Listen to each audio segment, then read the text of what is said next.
आपके सामने जब 2-2 बार वो पेश हो चुके थे, अपनी बात को उन्होंने रखने का काम किया था।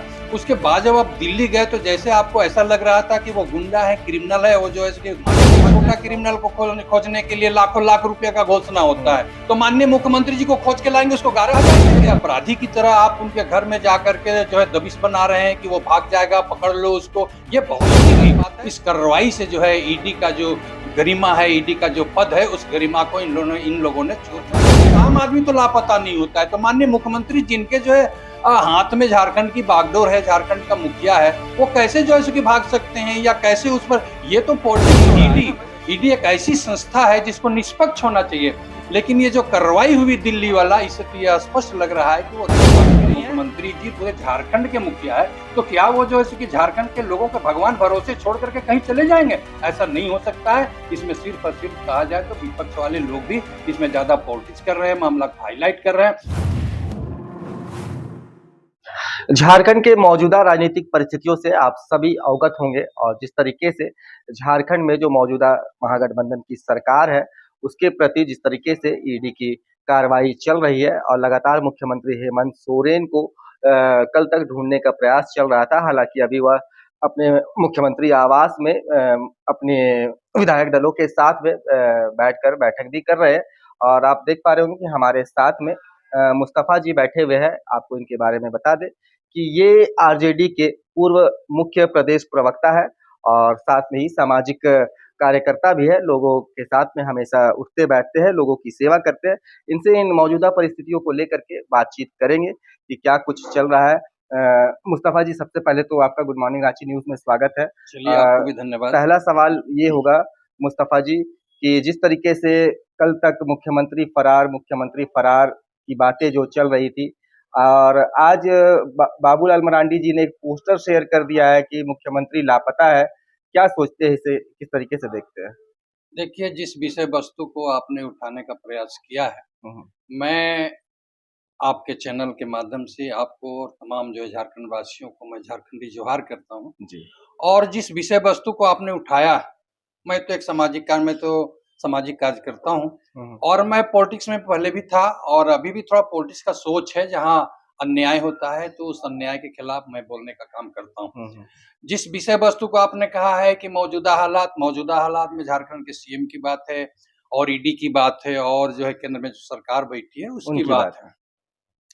खैर, हमारे बोलने से न तो ईडी को कोई फर्क पड़ता है, न मुख्यमंत्री को कोई फर्क पड़ता है, लेकिन मैं एक भारत का नागरिक होने के नाते मैं अपनी बात को आपके माध्यम से आम जनता तक पहुंचाना चाहता हूं और अपनी जिस सोच है उस सोच को आपके सामने मैं रखना चाहता हूं। जब पहले माननीय मुख्यमंत्री जी को नोटिस हो रहा था, ईडी पूछताछ के लिए जब नोटिस हो रहा था, मेरा अपना सोच था और मैं कई जगह बोल भी चुका था कि माननीय मुख्यमंत्री जी को जाना चाहिए और अपनी बात को रखना चाहिए और अगर बिल्कुल आप निष्पक्ष हैं तो बिल्कुल उसको फेस कीजिए, अपनी जो है जवाब दीजिए।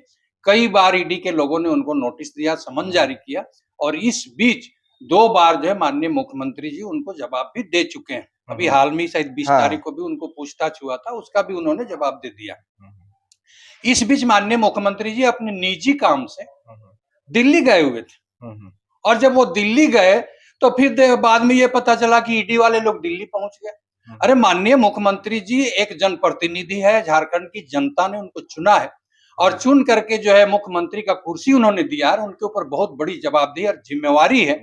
आपके सामने जब 2-2 बार वो पेश हो चुके थे, अपनी बात को उन्होंने रखने का काम किया था। उसके बाद जब आप दिल्ली गए तो जैसे आपको ऐसा लग रहा था कि वो गुंडा है, क्रिमिनल है, वो जो है कि विदेश भाग जाएंगे। 9वें समन के बाद 8 घंटे पूछताछ भी की गई थी उनसे। 8 घंटे पूछताछ हुई, फिर आगे जो पूछताछ होनी है उसके लिए भी वो जो है कि तैयार हैं। लेकिन एक अपराधी की तरह आप उनके घर में जाकर के जो है दबिश बना रहे हैं कि वो भाग जाएगा, पकड़ लो उसको। ये बहुत ही गलत बात है।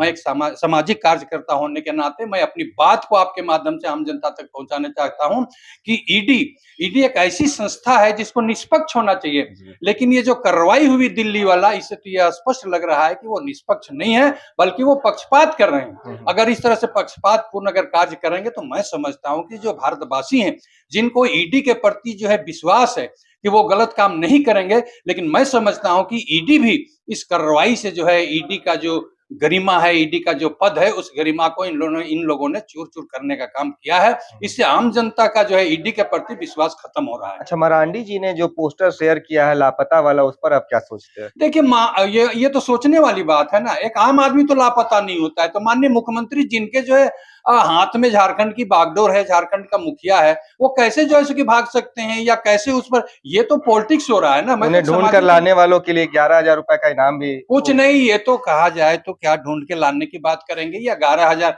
मान लीजिए छोटा क्रिमिनल को खोजने के लिए लाखों लाख रुपए का घोषणा होता है, तो माननीय मुख्यमंत्री जी को खोज के लाएंगे, उसको 11,000 देंगे आप? माननीय मुख्यमंत्री जी को जब खोजने वाले को अगर वो गायब हो गए हैं, तो क्या वो 11,000 रुपए का जो है आप घोषणा अच्छा, करते हैं? अरगोड़ा थाना में गुमशुदगी की रिपोर्ट भी लिखाई गई है। देखिए, आप गुमशुदगी का रिपोर्ट लिखाइए, चाहे कुछ भी कराइए, माननीय मुख्यमंत्री हेमंत सोरेन जी भागने वाले नहीं हैं और न कहीं जाने वाले हैं। मैं तो कह रहा था, देखिए कल वो रांची पहुंचेंगे, मैं कई बार बोला, आज देखिए वो रांची पहुंच गए हैं। उनको भी तो इतनी बड़ी जवाबदेही, एक घर का एक मालिक होता है, एक घर का, उसका पूरा घर की जवाबदेही होती है और वो घर को जो है सजोए करके रखने का काम करता है। तो माननीय मुख्यमंत्री जी पूरे झारखंड के मुखिया है, तो क्या वो जो है कि झारखंड के लोगों के भगवान भरोसे छोड़ करके कहीं चले जाएंगे? ऐसा नहीं हो सकता है। इसमें सिर्फ और सिर्फ कहा जाए तो विपक्ष वाले लोग भी इसमें ज्यादा पॉलिटिक्स कर रहे हैं, मामला को हाईलाइट कर रहे हैं, और वैसे कुछ भी नहीं है। और ईडी की तरफ से जो बात करते हैं, ईडी को भी सोचना चाहिए कि ईडी जैसी संस्था की गरिमा को बरकरार रखे, आम जनता उसको जो है गलत निगाह से नहीं देखे, विश्वास खत्म नहीं करें, पक्षपात होकर के जो है कभी ये कार्रवाई हो रही है, जबकि ईडी को निष्पक्ष होकर के कार्रवाई करना अच्छा, चाहिए। इस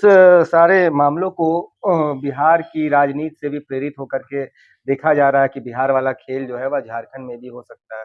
क्या देखिए, बिहार में जो खेल हुआ है, ये तो जो है वो नया खेल नहीं है। बिहार में तो इसके पहले भी हुआ था, लेकिन झारखंड में तो आज तक ऐसा नहीं हुआ है।